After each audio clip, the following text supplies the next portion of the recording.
कहाँ जा रहे हो रोहित? कहीं नहीं मम्मा, आप सोइए, मैं अभी आता हूँ। तभी धड़ाम की आवाज आई और शीला दौड़ते हुए गई। देखा रोहित बालकनी में खड़ा है। शीला जाती है, रोहित को गले से चिपका के रोने लगी। क्या हुआ माँ, परेशान क्यों हो? बेटा तेरी परेशानी देख मुझे भी हमेशा ही चिंता रहती है कि कहीं तू भी पड़ोस के राहुल की तरह कोई गलत कदम ना उठा ले।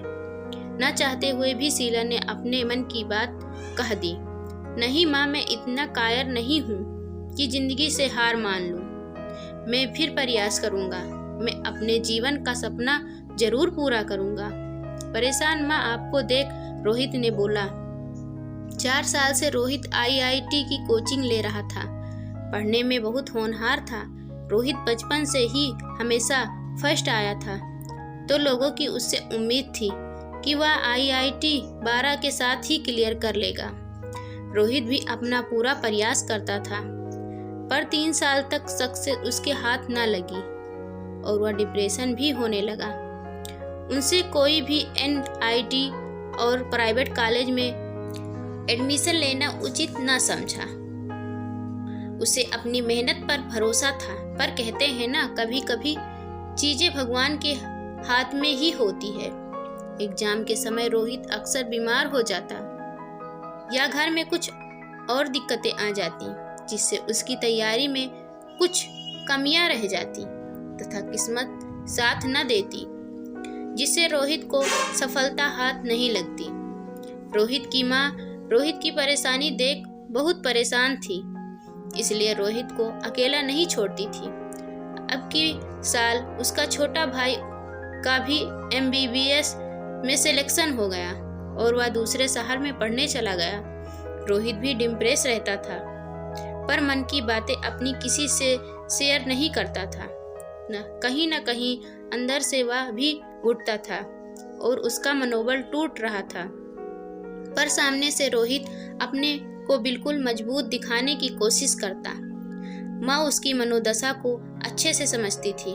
रोहित के पापा अपने ऑफिस के काम से हमेशा बाहर ही रहते थे। इन दिनों पापा भी आए हुए थे। माँ बेटे की बातों की आवाज सुनते ही सोए हुए पापा भी उठकर बालकनी में गए। क्या हुआ माँ बेटा, इतनी रात में क्यों जग रहे हैं? नहीं कुछ नहीं पापा, नींद नहीं आ रही थी इसलिए मैं यहाँ आ गया। और शीला तुम? बस यूं ही मैं भी आ गई। आवाज कैसी आई थी अभी?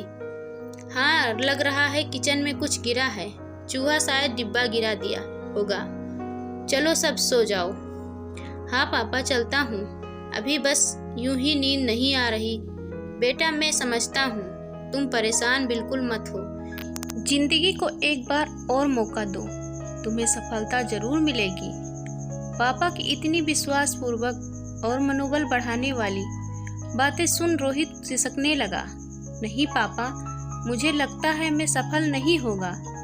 क्यों बेटा, तुम ऐसा हार क्यों मान रहे हो? जिंदगी में हमेशा प्रयत्न करते रहना चाहिए।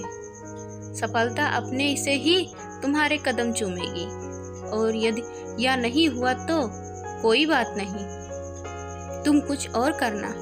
और भी तो इंजीनियरिंग कॉलेज है, उससे भी लोग अच्छे जॉब में सिलेक्ट हो जाते हैं। जिंदगी में कभी हारना नहीं, जिंदगी को हमेशा एक दूसरा मौका देना, यही जीवन की सबसे बड़ी सीख और सच्चाई है।